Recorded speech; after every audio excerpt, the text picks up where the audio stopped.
দেখেন লিফটটা উপরে চলে গেছে, যখন খুলছে উনি নিচে পড়ে গেছে, হাত দিয়ে খুলে যায় লিফট। মরদেহের নিচে পাটি থাকার বিষয়টিও তৈরি করেছে নতুন বিতর্ক। হাসপাতালে সিসি ক্যামেরা দেখার জন্য আমরা প্রতিদিন আসছিলাম, কিন্তু কর্তৃপক্ষ আমাদের দিকে সিসি ক্যামেরা দেখাই নাই। পুরো আজকে যাবে কালকে যাবে, অবহেলা করে আজকে আমাদেরকে মৃত্যু নষ্ট করতেছে। অসুস্থ সন্তানকে নিয়ে হাসপাতালে ছিলেন কোহিনুর আক্তার নামে এক গৃহবধূ, কিন্তু হঠাৎ করে নিখোঁজ হয়ে যান তিনি। নিখোঁজের 3 দিন পর হাসপাতালের লিফটের নিচ থেকে উদ্ধার করা হয় তার মরদেহ। নিখোঁজের পর কোহিনুরের স্বজনরা হাসপাতাল কর্তৃপক্ষের কাছে সিসিটিভি ফুটেজ দেখতে চাইলে সেটি দেখানো হয়নি বলে অভিযোগ ওঠে। তবে কয়েকদিন পর লিফটের ভেতর থেকে দুর্গন্ধ ছড়িয়ে পড়লে বিষয়টি ধরা পড়ে। পরে লিফটের নিচ থেকে উদ্ধার করা হয় কোহিনুরের মরদেহ। উপরে হাসপাতালে ডাক্তারের সাথে কথা বলছি, ডাক্তার আমাদের সাথে কথা বলার জন্য কোনো কিছু করে নাই। সেকেন্ড টাইম ডাক্তার কোনো রেসপন্স পায় না। এরপর আমরা সদর থানায় গেছি, সদর থানায় জন্য আমরা জিটি করছি, জিটি করার পরেও আমরা থানা থেকে কোনো কিছু পাই নাই। আমরা আমাদের মনে সন্দেহ হয়ে গেছে, উনি হাসপাতাল থেকে নিখোঁজ হয়েছে। হাসপাতালে সিসি ক্যামেরাটা একটু দেখি, এখন হাসপাতালে সিসি ক্যামেরা দেখার জন্য আমরা প্রতিদিন আসছিলাম, কিন্তু কর্তৃপক্ষ আমাদের দিকে সিসি ক্যামেরা দেখাই নাই। আর কালকেও আমরা আসছিলাম আমার সিসি ক্যামেরা চেক করার জন্য, তাহলে আপনার লাস্টটা আরো 2 দিন আগে পাইতাম। হাজার বড় অভিযোগ করছি আমরা থানার মতো, আমরা ঘর বানাইছি থানাতে, আমরা তো থানার উঠান থেকে একদম বের হই নাই, ওরা আমাদেরকে কোনো ধরনের আপডেট দেয় নাই। এই ঘটনার পর থেকে শুরু হয় নানা আলোচনা ও সমালোচনা। এটি কি পরিকল্পিত হত্যা নাকি নিছক দুর্ঘটনা, তা নিয়ে উঠেছে নানান প্রশ্ন। মরদেহের নিচে পাটি থাকার বিষয়টিও তৈরি করেছে নতুন বিতর্ক। এসব প্রশ্নের উত্তর খুঁজতে পরদিন সকালে সদর হাসপাতালে যাই আমরা। সমুদ্রের গর্জনে ভিন্ন স্বাদের সামুদ্রিক খাবারের ভরপুর আয়োজন উপভোগ করতে আজই চলে আসুন প্যাসিফিক বিচ লাউঞ্জ ক্যাফে কক্সবাজারে।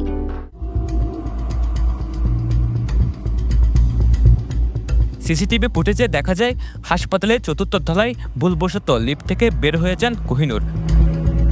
তখন লিফটের ভেতরে আলো জ্বলছিল, তবে কিছুক্ষণ পর আবার জোরপূর্বক লিফটের দরজা খুলে ভেতরে ঢোকার সময় দেখা যায় ভেতরে কোনো আলো নেই।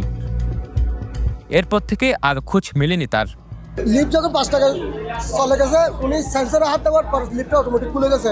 উনি পিছনে দেখে নাই, উনি লিফটের দিকে হাত দেখে নাই, পিছন দিক দিয়ে একবার পা দেওয়ার পর উনি নিচে পড়ে গেছে।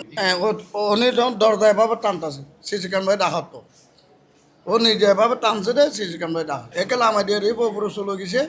তারপর পরবর্তী থেকে তো উনি দরজা খুলে দেখতেছে লিফট নেই, পড়ে গেছে। লিফটের অবস্থা আগে থেকেই ছিল ঝুঁকিপূর্ণ, নিজের ইচ্ছে মতো টান দিলেই দরজা খুলে যায়, এমন একটি ভিডিও সামাজিক যোগাযোগ মাধ্যমে ছড়িয়ে পড়েছে। লিফট খুলে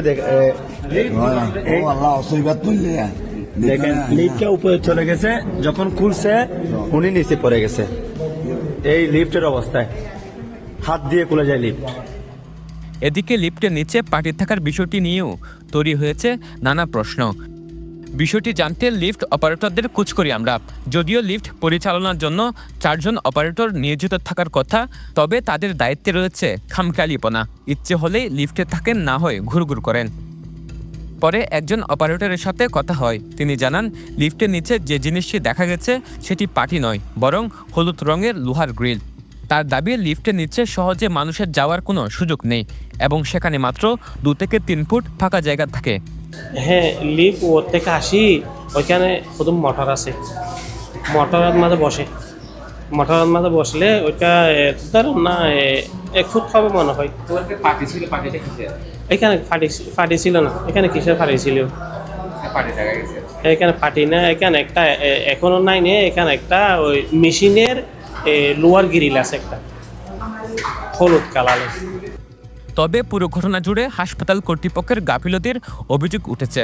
দীর্ঘদিন ধরেই হাসপাতালের লিফটের বেহাল অবস্থা নিয়ে গণমাধ্যমে নানান সময় সংবাদ প্রকাশিত হলেও কোনো কার্যকর উদ্যোগ নেয়নি কর্তৃপক্ষ।